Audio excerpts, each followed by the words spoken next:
Olá, pessoal, tudo bem com vocês? Sejam bem-vindos a mais uma aula de língua portuguesa. Aqui, professora Gislane. E nós vamos aproveitar essa aula para fazer uma revisão sobre concordância verbal. Você se lembra o que é concordância verbal? Então, olha só aqui, o primeiro desafio que eu trouxe para vocês.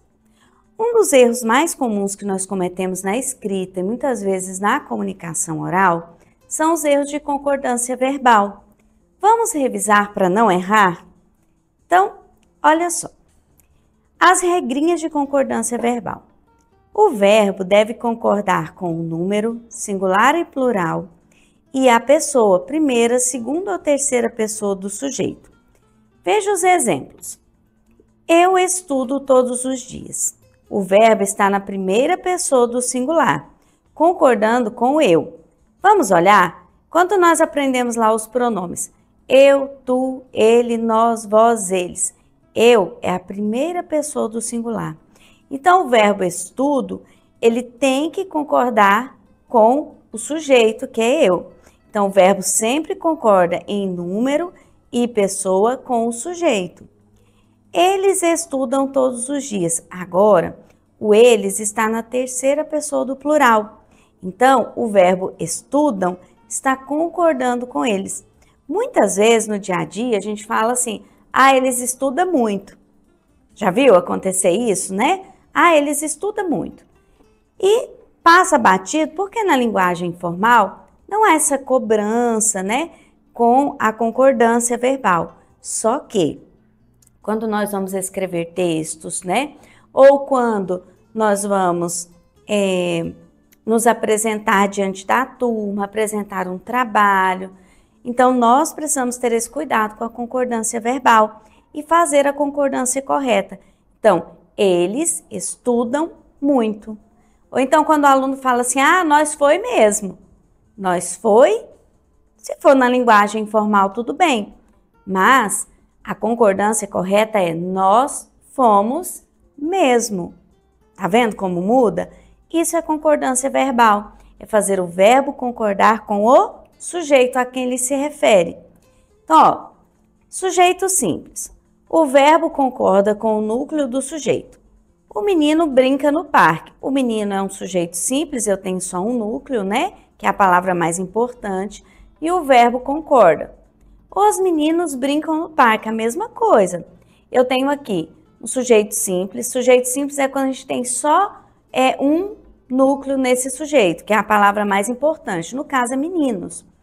E aí, como ele está no plural, na terceira pessoa, porque os meninos são eles, né? Eu coloco o verbo no plural na terceira pessoa, os meninos brincam muito. E quando eu tenho um sujeito composto antes do verbo, o verbo vai para o plural. João e Maria foram à escola. Por que o sujeito é composto? Porque eu tenho dois núcleos, João e Maria, né? São duas palavras importantes dentro do sujeito. João e Maria foram à escola. O verbo, ele vai para o plural, concordando com a terceira pessoa do plural. Mesmo que aqui eu tenha tido só separadamente o João e a Maria, mas quando eu junto os dois, fica eles, né? Então, eles foram à escola. Sujeito composto depois do verbo. O verbo pode ficar no singular ou no plural. Isso é um uso facultativo. Quando fala que é facultativo, é que a pessoa pode escolher. As duas formas estão corretas. Então, chegou João e Maria.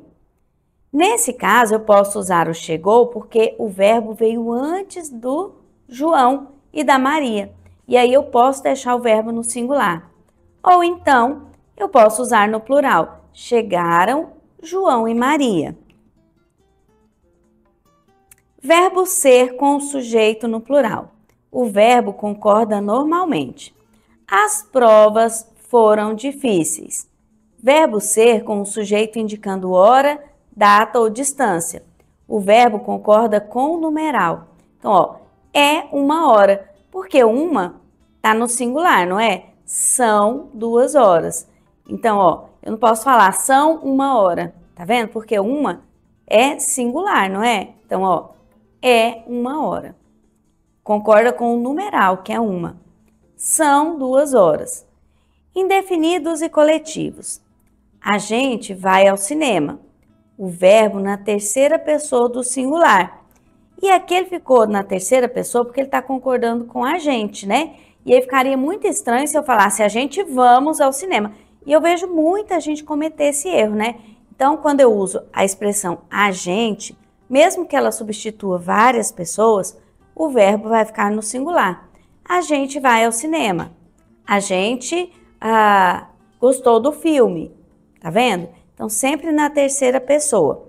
Olha o outro exemplo. A multidão gritava sem parar. Mesmo que a multidão represente várias pessoas, aqui, né, ela vai ficar no singular concordando com a terceira pessoa. A multidão, que poderia ser substituído por ela, né? Então, ó, a multidão gritava sem parar. Exemplos de uso. A professora e os alunos chegaram cedo. Nem o pai, nem a mãe sabiam do segredo. Quer dizer, os dois, né? Mais de um aluno faltou à prova. Faz 2 meses que não chove. E aqui, né, o verbo fazer, nesse sentido aqui de tempo, ele vai ficar sempre na terceira pessoa do singular. Faz, tá? Não é fazem. Faz 2 meses que não chove. Então, pessoal, nós vimos alguns exemplos das regrinhas de concordância verbal que nós revisamos. Para você se lembrar quando for escrever o seu texto, né, e até mesmo no momento que você precisar falar e usar a língua formal, porque a concordância verbal ela é importantíssima nessas situações em que nós usamos a concordância verbal. E os erros de concordância verbal deixam os nossos textos empobrecidos e às vezes a nossa fala também, se não for numa situação em que a gente pode usar a linguagem informal. Então, eu vou terminando por aqui. Até a nossa próxima aula.